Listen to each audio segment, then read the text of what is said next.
Saya bacakan di sini Maliaki, kitab yang terakhir perjanjian lama, bab yang ketiga. Lihat, aku menyuruh utusanku supaya ia mempersiapkan jalan di hadapanku. Dengan mendapat Tuhan yang kamu cari itu akan masuk ke baiknya.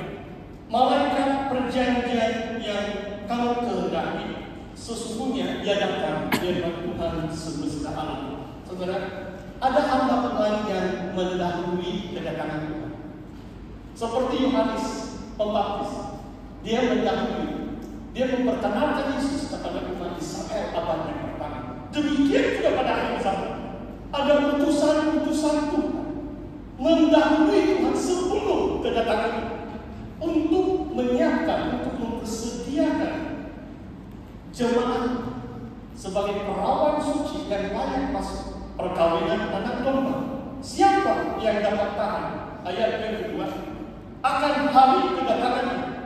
Siapakah yang dapat tetap berdiri apabila dia mendapatkan ini adalah utusan-utusan Tuhan. Sebab dia seperti api tukang mengundi logam dan sabun tukang penakut, yang akan duduk seperti orang yang memurnikan dan mentahirkan perak, yang mentahirkan orang Lewi, menyucikan mereka seperti emas dan seperti perak, supaya mereka menjadi orang-orang yang mempersembahkan korban yang benar kepada Tuhan.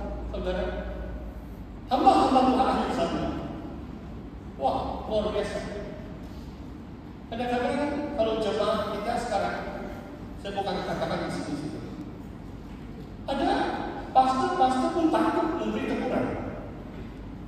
Sebab kadang-kadang memberi teguran tiba-tiba dia kata pindah.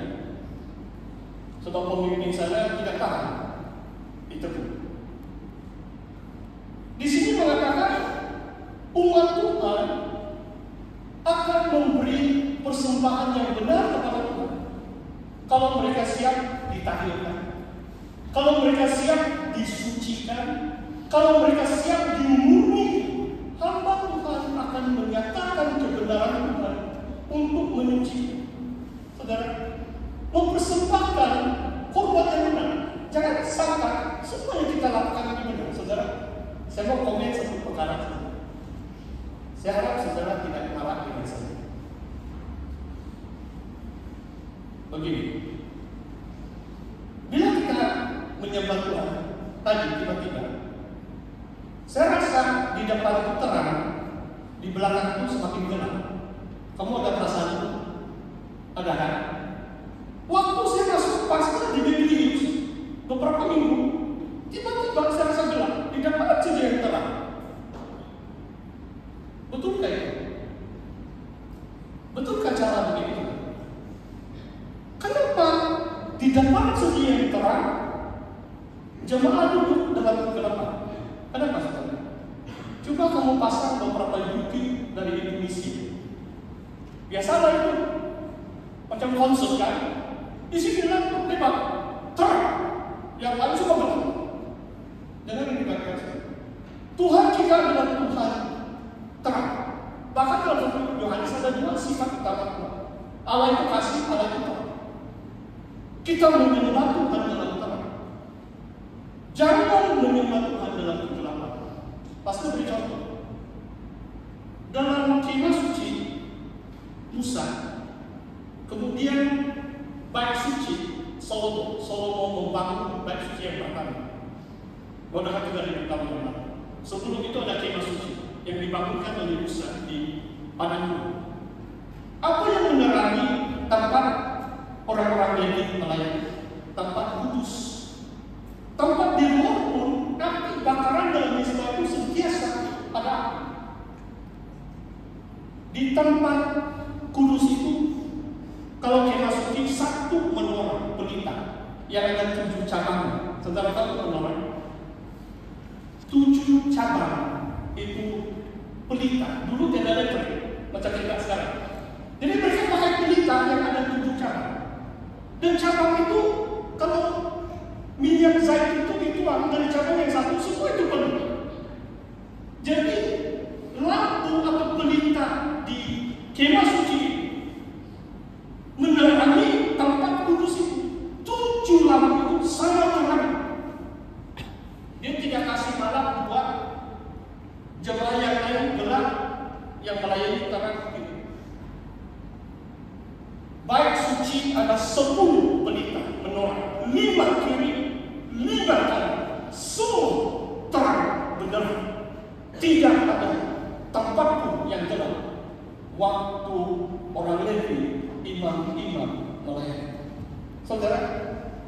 Tidak payah ikut cara dunia atau cara Indonesia. Tuhan kita adalah Tuhan yang terang. Bukan saya suruhkan kamu kasih lampu terang-terang. Macam begini, oke lah saya sadar. Kalau terang-terang itu sila bakar, dan itu susah menyanyi, kan? Tapi jangan kita ikut cara-cara dunia. Kita menyembah Tuhan di dalam terang. Seluruh gedung gereja harus terang. Coba kamu lihat kalau gelap-gelap. Kamu mau tanggung risiko, nanti itu bed itu kena curi, gelap-gelap kan? Nanti tiba-tiba kamu kesempatan buat hal-hal yang tidak baik, gelap-gelap orang. Jangan mau seperti ini. Saudara, akan muncul hamba-hamba Tuhan memurnikan, mentahirkan supaya orang Lewi mempersembahkan korban yang benar. Lalu menyembah Bapa dalam roh dan kebenaran. Haleluya. Saudara, hari ini tema saya adalah perkawinan anak domba. Begitu penting sekali sebab kedatangan Tuhan menjelang kita. Kita tidak boleh katakan, wah mungkin 100 tahun ini, saudara. Awal tahun ini, pasti hanya bersaksi doa saja pakai. Kenapa tanda-tanda akhir zaman semakin nyata? Di antaranya adalah AI. Saudara tahu itu AI? Dahulu kala, mungkin 5 tahun yang lalu belum ada AI. Susah kamu mau mengatakan sesuatu. Saudara tahu dalam Wahyu 13 ada patung yang pandai bicara. Antikristus akan menempatkan satu patung yang pandai bicara. Oh, sekarang luar biasa. Kamu boleh tanya saya komputer Google, Gemini, Siri, atau AI. Dia pandai bicara. Dia beri jawaban luar biasa. Awal tahun ini ada satu AI DeepSeek buatan dari China, negara China. Sebab mereka mau menyanyi ChatGPT. Saya bilang, saya hanya masuk 3 kali sih. Itu bulan 1 sampai hari ini, sampai sekarang bulan 10. Saya belum lagi masuk. So, saya takut. Bukan juga takut, macam takut. Apalah, kita hamba Allah tidak harus takut. Tapi pasti mau terangkan kuasa AI sekarang. Saya tanya beberapa soalan yang saya pikir susah untuk dijawab. Jadi saya tanya dalam bahasa ini. What is the doctrine of Trinity? Apa itu doktrin Tritunggal? Pasti ada tulisan. Maka kamu boleh bilang, wah, mencabar. Saya 2 tahun sarjana muda, mungkin 30 buku saya baca. Saya punya kekhususan teologi sistematik di Open University. Saya ambil pelajaran Tritunggal, mengambil primatologi, kristologi. Saya tulis makalah tentang Tritunggal. 2 tahun saya coba memahami Tritunggal. Tapi DeepSeek AI 30 saat terangan dia dalam hidup saya sempurna.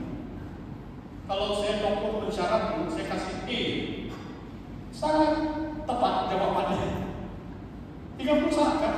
Apa benar di sekolah kalau 30 saat ada jawaban kan? Saudara paham maksud saya? Mungkin itu lain cerita. Kembali kepada dia. Saya lupa sudah soalan yang kedua. Minggu berikutnya saya coba. Itulah yang terakhir. Saya bilang mungkin AI pandai bahasa Inggris. Jadi saya tanya,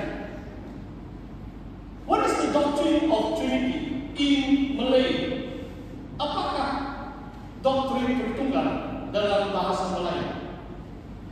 Dia ambil angka sedikit 40 saat. Lurus ke bawah, mungkin 3.000 perkataan dalam bahasa Melayu yang sempurna.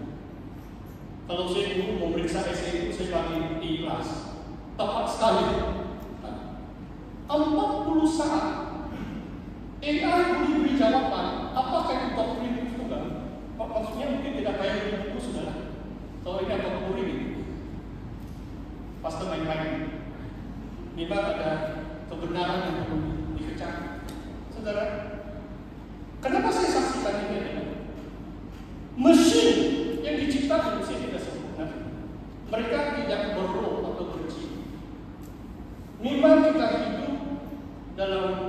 zaman yang sangat luar biasa.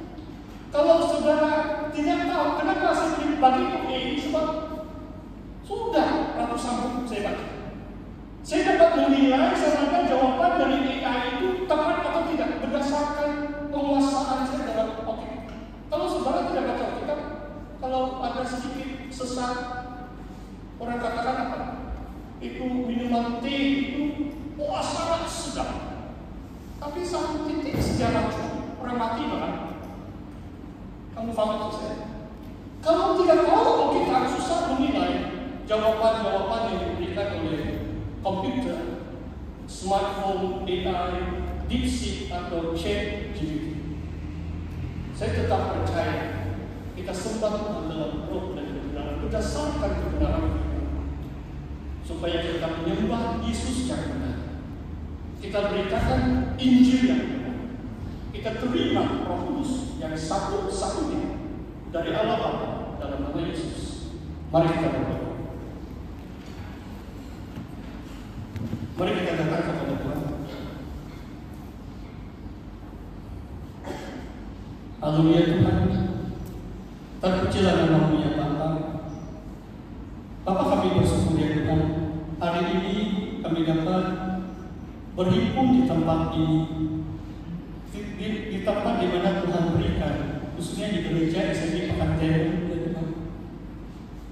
Yang telah Engkau bangunkan sebuah gedung yang begitu megah, yang begitu strategik menjadi pusat pelayanan, bukan saja di Pekanbaru, melainkan seluruh kawasan Tenen, Kembangan, Kiningan, kawasan-kawasan pedalaman sekitar.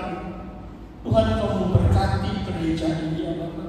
Pakailah tempat ini dan jemaah di tempat ini bagi kemuliaan-Mu ya Tuhan, supaya ada kebangunan rohani, supaya ada acara-acara KKR, konferensi diadakan di tempat ini, menjadi berkat yang besar bagi seluruh umat di negeri Salam ini. Terima kasih ya Bapak. Siapkanlah diri kami ya Bapak sebagai pengantin untuk masuk perkawinan anak domba. Beri kami kekuatan ya Bapak untuk melakukan yang benar setiap masa, supaya hidup kami dipersembahkan kepada Engkau tanpa kompromi, tanpa cacat celah, melainkan melakukan perbuatan-perbuatan yang benar. Terima kasih ya Bapa untuk firman, menceraikan apa yang baik dalam hati kami. Di dalam nama Tuhan Yesus Kristus, kami mengucap syukur dan berdoa. Amin.